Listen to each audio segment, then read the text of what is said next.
Chapter 7. My dinner goes up in smoke. Word of the bathroom incident spread immediately. Wherever I went, campers pointed at me and murmured something about toilet water.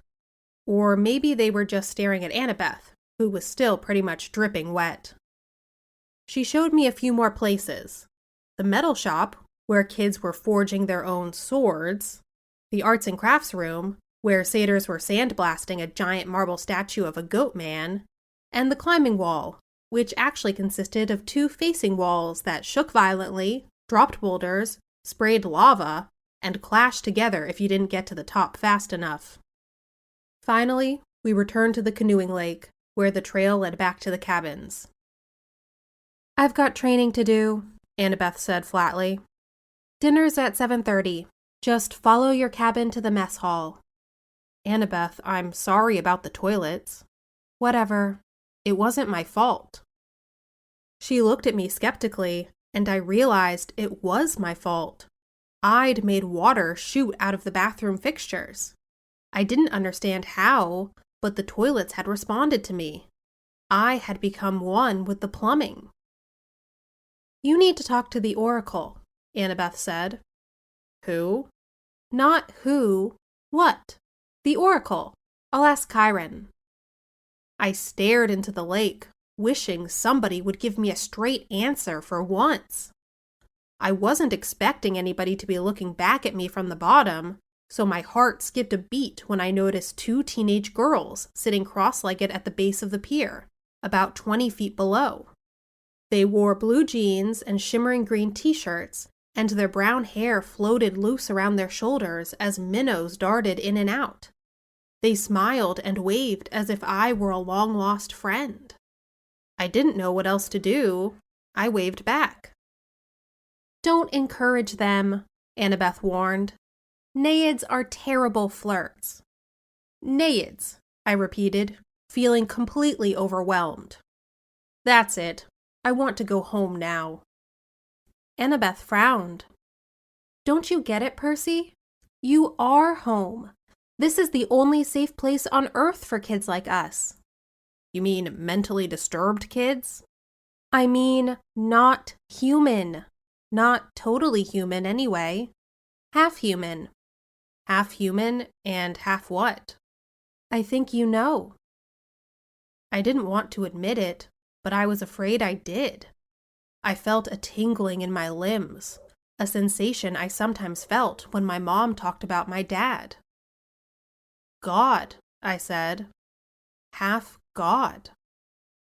Annabeth nodded. "Your father isn't dead, Percy. He's one of the Olympians." "That's crazy." "Is it? What's the most common thing gods did in the old stories? They ran around falling in love with humans and having kids with them. Do you think they've changed their habits in the last few millennia?" "But those are just..." I almost said myths again. Then I remembered Chiron's warning that in 2,000 years, I might be considered a myth. "But if all the kids here are half gods..." "Demigods," Annabeth said. "That's the official term. Or half-bloods." "Then who's your dad?" Her hands tightened around the pier railing. I got the feeling I'd just trespassed on a sensitive subject. "My dad is a professor at West Point," she said. "I haven't seen him since I was very small. He teaches American history." "He's human." "What? You assume it has to be a male god who finds a human female attractive? How sexist is that?" "Who's your mom, then?" "Cabin 6. "Meaning?" Annabeth straightened. "Athena, goddess of wisdom and battle strategy." "Okay," I thought. "Why not?" "And my dad?" "Undetermined," Annabeth said. "Like I told you before, nobody knows." "Except my mother. She knew." "Maybe not, Percy. Gods don't always reveal their identities." "My dad would have. He loved her." Annabeth gave me a cautious look. She didn't want to burst my bubble. "Maybe you're right. Maybe he'll send a sign. That's the only way to know for sure. Your father has to send you a sign claiming you as his son. Sometimes it happens. You mean sometimes it doesn't? Annabeth ran her palm along the rail. The gods are busy. They have a lot of kids, and they don't always... Well, sometimes they don't care about us, Percy. They ignore us. I thought about some of the kids I'd seen in the Hermes cabin. Teenagers who looked sullen and depressed, as if they were waiting for a call that would never come. I'd known kids like that at Yancey Academy, shuffled off to boarding school by rich parents who didn't have the time to deal with them. But gods should behave better. So I'm stuck here, I said. That's it? For the rest of my life? It depends, Annabeth said. Some campers only stay the summer. If you're a child of Aphrodite or Demeter, you're probably not a real powerful force. The monsters might ignore you, so you can get by with a few months of summer training and live in the mortal world for the rest of the year. But for some of us, it's too dangerous to leave. We're year-rounders. In the mortal world, we attract monsters. They sense us. They come to challenge us. Most of the time, they'll ignore us until we're old enough to cause trouble, about 10 or 11 years old. But after that, most demigods either make their way here or they get killed off. A few manage to survive in the outside world and become famous. Believe me, if I told you the names, you'd know them. Some don't even realize they're demigods. But very, very few are like that. So monsters can't get in here? Annabeth shook her head. Not unless they're intentionally stalked in the woods or specially summoned by somebody on the inside. Why would anybody want to summon a monster? Practice fights. Practical jokes. Practical jokes? The point is, the borders are sealed to keep mortals and monsters out. From the outside, mortals look into the valley and see nothing unusual. Just a strawberry farm. So, you're a year-rounder? Annabeth nodded. From the collar of her t-shirt, she pulled a leather necklace with 5 clay beads of different colors. It was just like Luke's, except Annabeth's also had a big gold ring strung on it, like a college ring. I've been here since I was 7, she said. Every August, on the last day of summer session, you get a bead for surviving another year. I've been here longer than most of the counselors, and they're all in college. Why did you come so young? She twisted the ring on her necklace. None of your business. Oh. I stood there for a minute in uncomfortable silence. So, I could just walk out of here right now if I wanted to? It would be suicide, but you could, with Mr. D's or Chiron's permission. But they wouldn't give permission until the end of summer session unless you were granted a quest. But that hardly ever happens. The last time? Her voice trailed off. I could tell from her tone that the last time hadn't gone well. Back in the sick room, I said, when you were feeding me that stuff. Ambrosia. Yeah. You asked me something about the summer solstice. Annabeth's shoulders tensed. So you do know something? Well, no. Back at my old school, I overheard Grover and Chiron talking about it. Grover mentioned the summer solstice. He said something like, we didn't have much time because of the deadline. What did that mean? She clenched her fists. I wish I knew. Chiron and the satyrs, they know, but they won't tell me. Something is wrong in Olympus. Something pretty major. Last time I was there, everything seemed so normal. You've been to Olympus? Some of us year-rounders, Luke and Clarice and I and a few others, we took a field trip during the winter solstice. That's when the gods have their big annual council. But how did you get there? The Long Island Railroad, of course. You get off at Penn Station, Empire State Building, special elevator to the 600th floor. She looked at me like she was sure I must know this already. You are a New Yorker, right? Oh, sure. As far as I knew, there were only 102 floors in the Empire State Building, but I decided not to point that out. Right after we visited, Annabeth continued, the weather got weird, as if the gods had started fighting. A couple of times since, I've overheard satyrs talking. The best I can figure out is that something important was stolen, and if it isn't returned by summer solstice, there's going to be trouble. When you came, I was hoping... Athena can get along with just about anybody, except for Ares. And of course she's got that rivalry with Poseidon, but, aside from that, I thought we could work together. I thought you might know something. I shook my head. I wished I could help her, but I felt too hungry and tired and mentally overloaded to ask any more questions.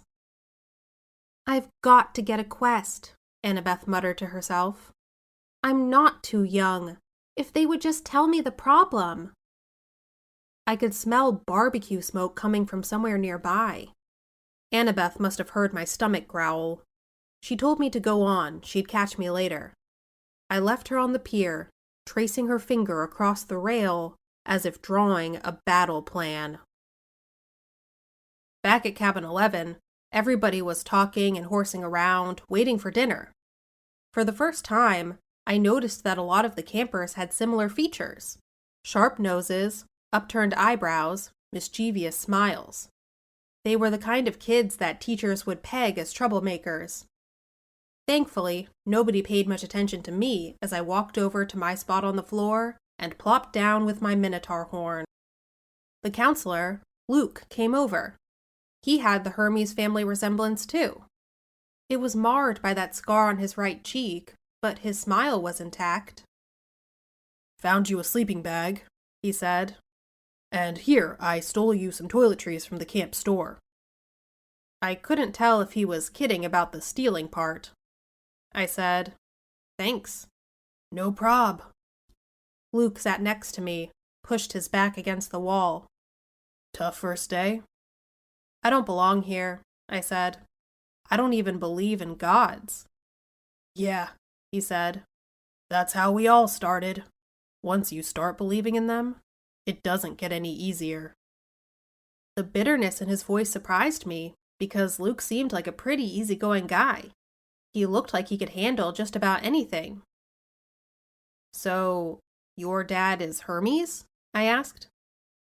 He pulled a switchblade out of his back pocket, and for a second I thought he was going to gut me, but he just scraped the mud off the sole of his sandal.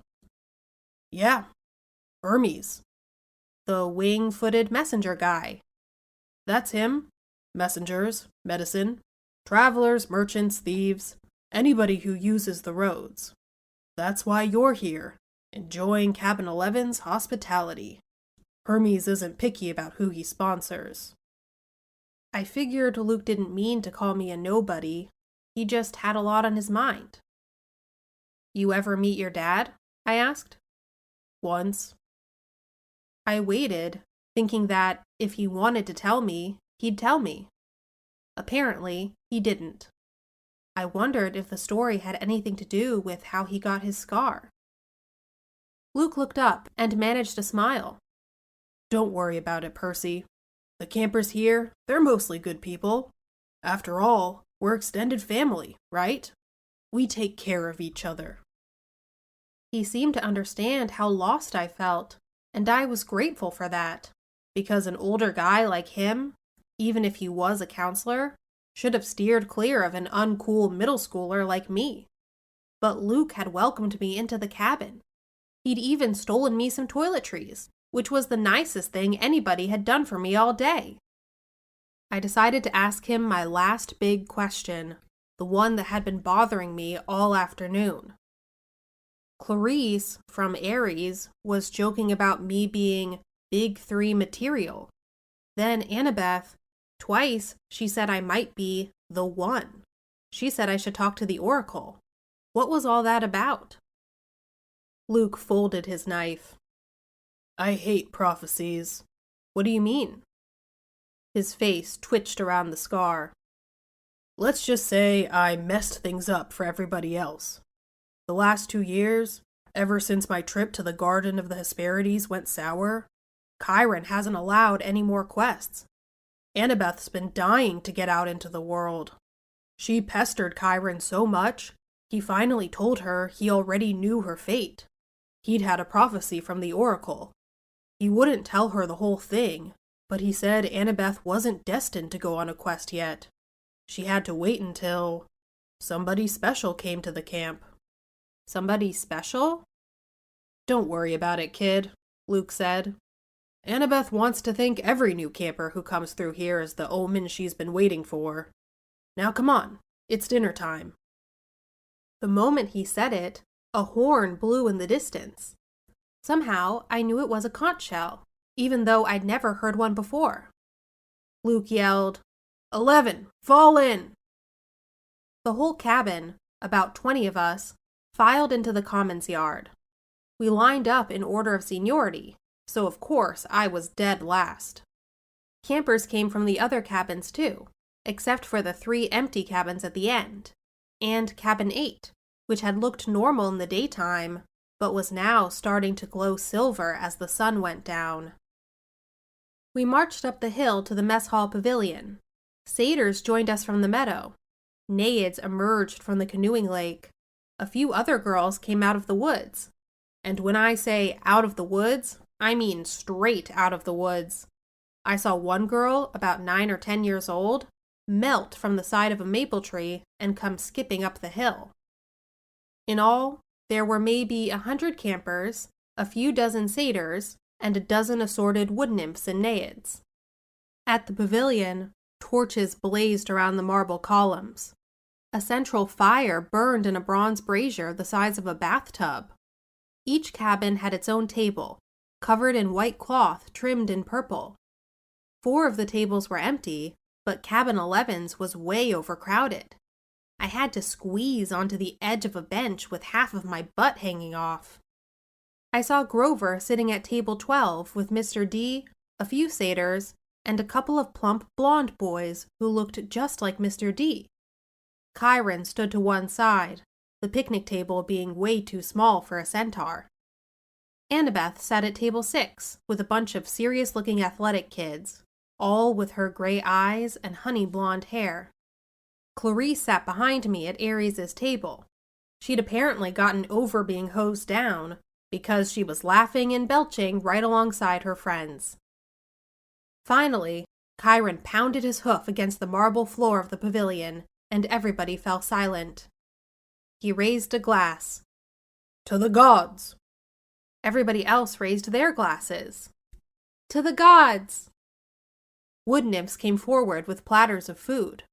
Grapes, apples, strawberries, cheese, fresh bread, and yes, barbecue. My glass was empty, but Luke said, Speak to it. Whatever you want. Non-alcoholic, of course. I said, Cherry Coke. The glass filled with sparkling caramel liquid. Then I had an idea. Blue cherry Coke. The soda turned a violent shade of cobalt. I took a cautious sip. Perfect. I drank a toast to my mother. She's not gone, I told myself. Not permanently, anyway. She's in the underworld. And if that's a real place, then someday... Here you go, Percy, Luke said, handing me a platter of smoked brisket. I loaded my plate and was about to take a big bite when I noticed everybody getting up, carrying their plates toward the fire in the center of the pavilion.